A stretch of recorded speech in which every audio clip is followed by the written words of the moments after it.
Shri eye and dental hospital Nizamabad కంటిలో నల్లగుడ్డకి వచ్చే ప్రతి సమస్యకు చికిత్స అందించే జిల్లాలోని ఏకైక హాస్పిటల్.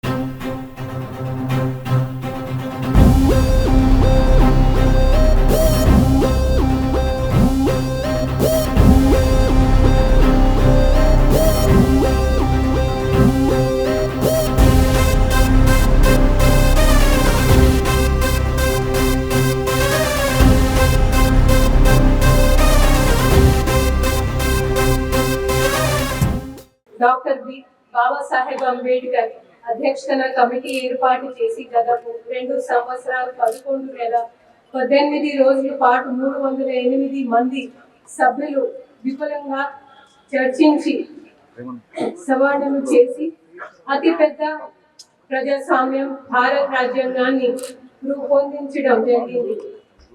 భారత స్వతంత్రత పోరాటానికి నాయకత్వం వహించిన భారత జాతీయ కాంగ్రెస్ 1930లో పూర్ణ స్వరాజ్ కోసం ప్రకటన చేసి జనవరి 26 తేదీకి ఉన్న ప్రాముఖ్యాన్ని దృష్టిలో ఉంచుకొని ఆ తేదీ నుంచి భారత రాజ్యాంగం అమల్లోకి తీసుకురావాలని నిశ్చయించింది. ఆనాటి నుంచి అనగా జనవరి 26, 1950 నుంచి బ్రిటిష్ కాలం నాటికి భారత ప్రభుత్వం చట్టం 1935 రద్దు మన రాజ్యాంగం అమల్లోకి వచ్చింది. ఈ సందర్భాన్ని పురస్కరించుకొని మన జిల్లాలో వివిధ రంగాల్లో సాధించిన ప్రగతిని మీకు తెలియజేస్తున్నాను. వ్యవసాయం 2025-26 యాసంగి సీజన్లో 5 లక్షల ఎకరాల సాగు లక్ష్యంతో ప్రణాళికలు సిద్ధం చేయడం జరిగింది. ప్రధానంగా వరి 4 లక్షల ఎకరాలు, శనగ 14,000 ఎకరాలు, మొక్కజొన్న 25,000 ఎకరాలు, ఎర్రజొన్న 24,000 ఎకరాలు సాగు అవుతుంది అంచనా సిద్ధం చేయడం జరిగింది. ఇప్పటి వరకు 3 లక్షల ఎకరాల్లో శనగ, 14,000 ఎకరాల్లో మొక్కజొన్న, 32,000 ఎకరాల్లో ఎర్రజొన్న, 21,000 ఎకరాల్లో అనగా మొత్తం 4 లక్షల ఎకరాల్లో వివిధ పంటలు రైతులు సాగు చేయడం జరుగుతుంది. ఎరువులు జిల్లాలో యాసంగి 2025-26 గాను యూరియా ఆల్మోస్ట్ 82,000, డిఏపి 21,000, పొటాష్ 12,000 మరియు కాంప్లెక్స్ ఎరువులు దాదాపు 46,000 మెట్రిక్ అవసరమైంది అంచనా వేయడం జరిగింది. పంట రుణమాఫీ రాష్ట్ర ప్రభుత్వం ఈ పథకం ద్వారా జిల్లాలో ఇప్పటి వరకు 4 విడతలలో మొత్తం 1,612 మంది రైతులు పంట రుణాలు 782 కోట్ల రూపాయలు రుణమాఫీ చేయడం జరిగింది. రైతు బీమా జిల్లాలో 2025-26 సంవత్సరానికి గాను ఇప్పటికి వరకు రైతులు బీమాకు అర్హత కలిగిన వివిధ కారణాలతో చనిపోయిన 308 రైతులకు సంబంధించిన వారి నామినీ బ్యాంకు ఖాతాలో 15 కోట్ల రూపాయలు నేరుగా జమ చేయడం జరిగింది.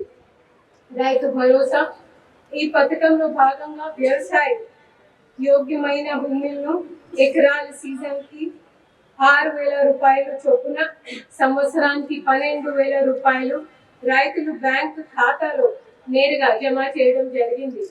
ఇప్పటి వరకు ఈ పథకంలో భాగంగా మన జిల్లాలో 2,72,000 మంది రైతులు బ్యాంకు ఖాతాలో 316 కోట్ల రూపాయలు జమ చేయడం జరిగింది. పౌర సరఫరా శాఖ జిల్లాలో మొత్తం 4,41,023 ఆహార భద్రత కార్డుల ద్వారా 15,63,000 మంది ప్రజలు లబ్ధి పొందుతున్నారు. ప్రస్తుత జనవరి 2026 నెలలో దాదాపు 3,024 మెట్రిక్ టన్నుల ఉచిత బియ్యాన్ని కేటాయించగా అందులో 8,573 మెట్రిక్ టన్నుల బియ్యాన్ని పంపిణీ చేయడం జరిగింది. మహాలక్ష్మి పథకం ఈ పథకం ద్వారా 500 రూపాయలకి సబ్సిడీ గ్యాస్ సిలిండర్లు అర్హులైన రేషన్ కార్డులకు ఇవ్వడం జరుగుతుంది. ఇప్పటి వరకు జిల్లాలో మహాలక్ష్మి పథకం కింద 2,46,891 గ్యాస్ వినియోగదారులకు 10,19,000 సిలిండర్లు సబ్సిడీ విడుదల చేసి మొత్తం 30 లక్షల కోట్ల రూపాయలు చెల్లించడం జరిగింది. కనీస మద్దతు ధర పై ధాన్యం కొనుగోలు 2025-26 వానాకాలం సీజన్లో మొత్తం 669 కేంద్రాల ద్వారా 6,93,000 మెట్రిక్ టన్నులు ధాన్యాన్ని 1,14,000 రైతులు వద్ద నుంచి ధాన్యం కొనుగోలు చేసి 1,656 కోట్ల రూపాయలని రైతుల ఖాతాలో జమ చేయడం జరిగింది. ధాన్యం కొనుగోలులో మన జిల్లా రాష్ట్రంలోనే మొదటి స్థానంలో నిలిచింది. ఇంద్రమ్మ ఇల్లు పథకం మన రాష్ట్ర ప్రభుత్వం అర్హులైన వారికి అనగా ఇంటి స్థలం కలిగి ఉన్న వారికి, ఇల్లు లేని వారికి, అదే ఇల్లులో నివాసం ఉన్న వారికి ఇంద్రమ్మ ఇల్లు నిర్మించుకోవడానికి ఆర్థిక సహాయం చేయడానికి ఈ పథకం ప్రారంభించడం జరిగింది. తెలంగాణ రోడ్డు రవాణా సంస్థ మహాలక్ష్మి పథకం జిల్లాలో యాజ్ ఆఫ్ 9th డిసెంబర్ 2023 నుంచి ఈ రోజు వరకు 7 కోట్ల మంది మహిళలు ప్రయాణికులు ఉచిత ప్రయాణాన్ని ఉపయోగించుకున్నారు. ఈ పథకం అమల్లోకి వచ్చిన తర్వాత ఇప్పటి వరకు దాదాపు 329 కోట్ల రూపాయలు మహిళలకు ఆదా చేయడం జరిగింది. సగటున ప్రతిరోజు 1 లక్ష మంది మహిళలు ప్రయాణికులు ఉచిత ప్రయాణం సౌకర్యాన్ని ఉపయోగించుకుంటున్నారు. మరియు తేదీ 24 డిసెంబర్ రోజు నుంచి ఎలక్ట్రికల్ ఎక్స్ప్రెస్ బస్సులు ప్రారంభించడం జరిగింది. విద్యుత్ శాఖ జిల్లాలోని అన్ని కేటగిరీ వినియోగదారులకు 24 గంటల విద్యుత్ ఇవ్వడం జరుగుతుంది.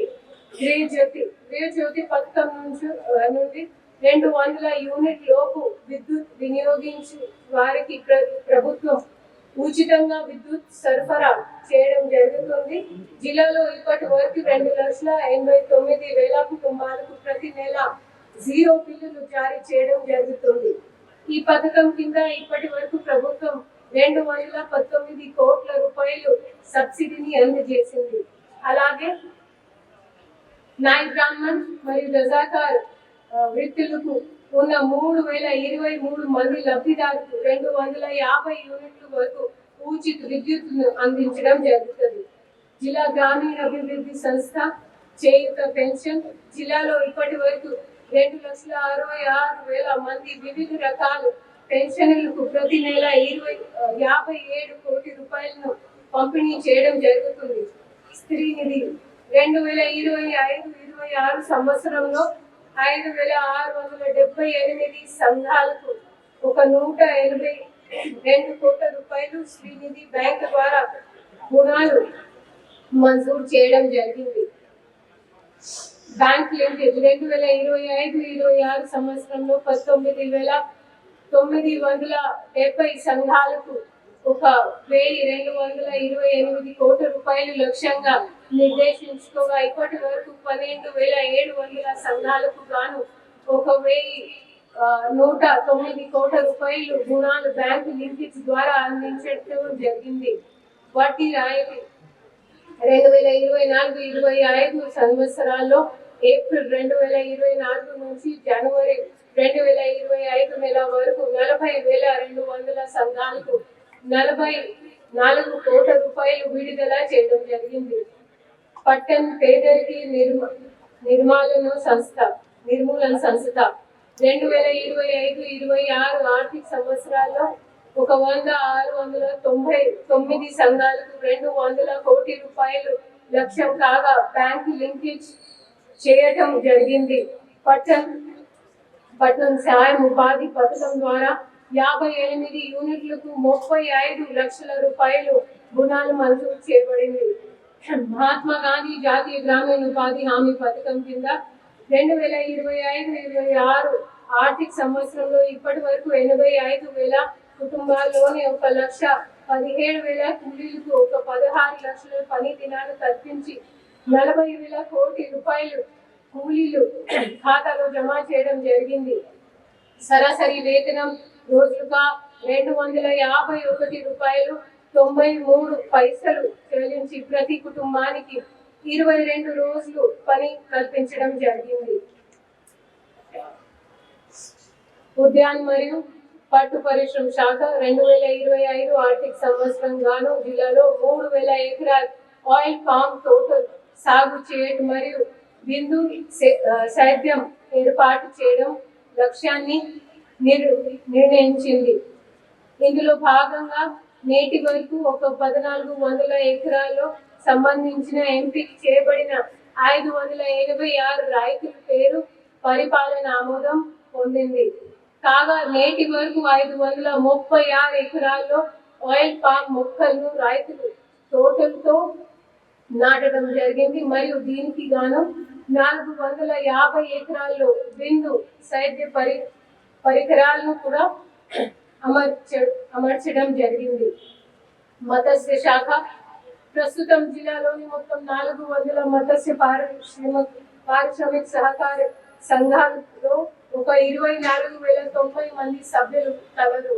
2025-26 సంవత్సరానికి గాను 9,067 చెరువులకు మొత్తం 3,85,00,000 చేప పిల్లల్ని వదలడం జరిగింది. దీనికి గాను 4 కోటి రూపాయలు వెచ్చించడం జరిగింది.